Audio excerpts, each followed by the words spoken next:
Bon, vous étiez en train de partir, d'expliquer à propos de la musique, où vous avez rencontré cette musique-là pour... Ça a commencé à Florence il y a 5 ans peut-être. J'ai fait un spectacle ici, je ne sais plus exactement dans quel théâtre, à Firenze. Et puis Mercan Dédé faisait un gros party, DJ pour un party, puis il est venu voir dans un after hour party. Puis il m'a juste parlé comme ça. Ensuite, je l'ai revu une autre fois en Italie encore. Alors 2 fois, j'ai croisé en Italie, encore à Florence. Puis après, une 3e fois, je l'ai croisé à Istanbul. Il n'avait pas vu le spectacle, mais il est venu nous voir après le spectacle. Il m'a dit, ah, faut que tu fasses la musique toi-même pour ton spectacle. J'ai dit, non, je ne peux pas faire la musique moi. Puis finalement, j'ai cherché de la musique. Quelqu'un m'a apporté beaucoup de musique percussive. J'ai cherché de la musique percussive. J'ai oublié. Mais là, après, j'ai pensé à Mercan Dédé. J'ai emprunté des disques à quelqu'un de lui. J'ai écouté, j'ai trouvé des choses que j'aimais bien. Là, je l'ai appelé, j'ai dit j'aime ça. Il m'a dit ah mais non, c'est trop Moyen-Orient, je vais te donner d'autres choses. Puis là, il m'a donné d'autres musiques. C'était celle-là. C'est-à-dire une grande recherche musicale qui nous parle parce que c'est très contemporain. Hein? Bon, je voulais vous demander à propos de ce spectacle, quand vous l'avez remonté, d'où ça vient, la genèse, ton histoire à toi de ce spectacle. Parlez-nous, raconte-nous pour les Italiens, pour voir ça. Quand j'ai voulu faire, c'était la première chorégraphie, c'est très stressant. J'ai l'impression que je voulais tout mettre dans la pièce, mais tout me semblait, je me disais c'est tout contradictoire. Je veux faire une pièce comme ça, je veux faire une pièce comme ça, mais tout est vrai. Tout, qu'est-ce que je ressens est vrai. Alors comment je vais choisir une piste plutôt qu'une autre? Alors finalement, j'ai eu envie de mettre... Je me suis dit, moi je suis parfois comme ça, parfois blanche, parfois noire, parfois rouge, parfois jaune. Mais j'ai essayé de trouver un état qui réunissait tout ça. Je dis, alors je suis bleue. C'était la couleur de mon âme qui est remplie de beaucoup de contradictions. De tristesse, de joie, de colère, d'espoir. Mais je me suis dit, tout habite, il y a une unité. C'est comme si l'unité de tout, je l'avais vu bleu. Alors j'ai dit, non seulement je suis bleue, mais je suis tellement bleue. I'm so blue. Bon, ça nous parle, ce spectacle. Je vais monter la Journée internationale de la danse à Milano.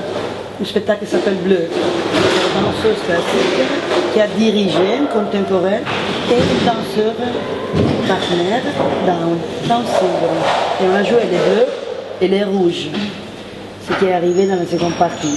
Donc, c'est par hasard on pensait ça.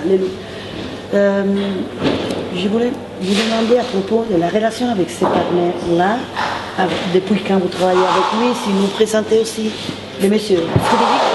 Frédéric Tavernini, je l'ai connu dans une autre pièce que j'ai dansée peu après que j'ai quitté La La La. J'avais fait une pièce avec Ted Robinson, un chorégraphe canadien. Puis on était 4 danseurs, puis à un moment donné, il y a un danseur qui a quitté, qui ne pouvait pas faire les tournées. Puis j'ai appelé au Grand Ballet Canadien, qui m'a suggéré Frédéric. Et j'ai rencontré ça avec lui, je l'aimais beaucoup. Mais cette pièce que j'avais dansée avec lui, qui s'appelait Cobalt Rouge, j'ai pas tourné beaucoup. Alors Frédéric et moi, on n'a pas travaillé longtemps ensemble, peut-être 2 mois.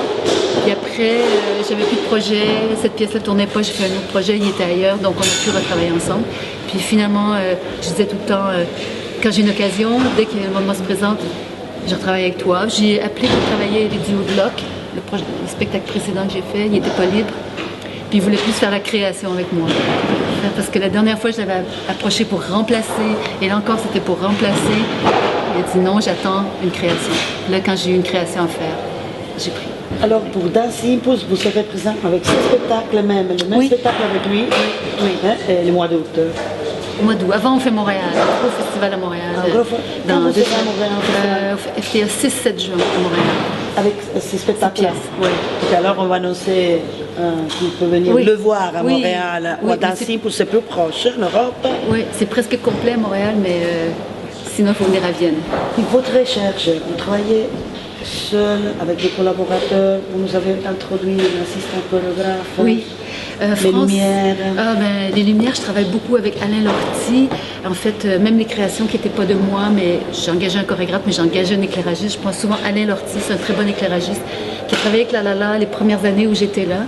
Il est parti, après ça, il était très populaire, il travaillait pour de plus gros spectacles. Mais dès que j'ai eu besoin, moi, d'engager encore un éclairagiste, je l'ai rappelé. J'aime beaucoup, il fait un super beau travail. France Bruyère, c'est la répétitrice et aussi mon assistante chorégraphique. Ça fait... Je la connais depuis que j'ai commencé à danser, c'était mon prof au début. Après, elle a travaillé avec La La La longtemps comme répétitrice. Puis quand j'ai quitté La La La puis j'ai recommencé à faire des projets, tout de suite j'ai travaillé avec elle. Fait que on se connaît tellement bien. Elle m'a tellement vu danser qu'elle peut m'imiter un peu comme ça si elle se place dans l'espace puis je la vois faire. Je vois. Puis elle me connaît tellement bien. Elle ne m'envoie pas dans les mauvaises pistes. Elle comprend quand j'esquisse quelque chose. Elle sait où je m'en vais. On ne perd pas de temps ensemble. C'est vraiment super. Est-ce que vous vivez à Montréal? Vous avez un espace, un centre de recherche, un théâtre? Oui, jusqu'à maintenant, j'ai toujours habité à Montréal, sauf un an à Paris, un an à New York un an à New York quand j'étais jeune, puis après ça un an à Paris quand j'ai quitté La La La. Mais sinon, je suis toujours à Montréal. C'est plus facile de travailler à Montréal. J'ai 2 enfants maintenant, donc je vais rester à Montréal. Jusqu'à encore quelques mois, j'ai toujours travaillé dans les studios d'Édouard Locke de La La La. Mais là, ça va changer. Il va falloir que je trouve un nouveau studio bientôt, mais ça va être à Montréal. Ah, pas en Europe, vous restez là-bas? Non, à Montréal, mais j'aime beaucoup l'Europe. J'aime beaucoup venir ici, mais c'est très... Pour l'instant, c'est encore beaucoup plus facile de travailler à Montréal, pour la danse. Bon, vous voulez nous parler de quelque chose d'autre? Moi, vous allez boire une bière. Bon, ok, alors merci. Merci beaucoup. Merci à vous. Merci. Ciao. Ciao. Merci.